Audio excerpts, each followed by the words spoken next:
चला तर मंडळी, आज मस्त भरलेली मिरची करूया. वरण भातासोबत भरलेली मिरची तर एक नंबर भारी.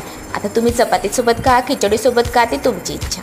मग काय, मिरची आणायची बाजारातून, तिला मधून काप लावून घ्यायचा. आणि मिरची जास्त तिखट आणायची नाही. मग काय प्रॉब्लेम झाला तर माझं नाव नाही.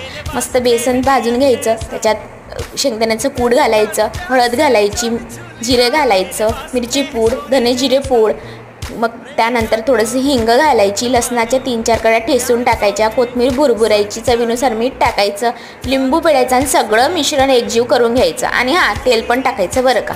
त्यानंतर काय, सगळ्या मिरच्या आहेत त्या चांगल्या पोट भरून घ्यायच्या आणि रांगेत रचायच्या आणि मस्त तेल टाकून वाफेवर शिजू द्यायचे. आणि मध्ये मध्ये चेक करायचं बरं का, आलटी-पलटी करत जायचं, नाहीतर दुसरं कामासोबत कराल. मग काय, कशा मस्त तयार झाल्या आहे की नाही? काय मग, येत आहे का खायला? चला सबस्क्राईब करा.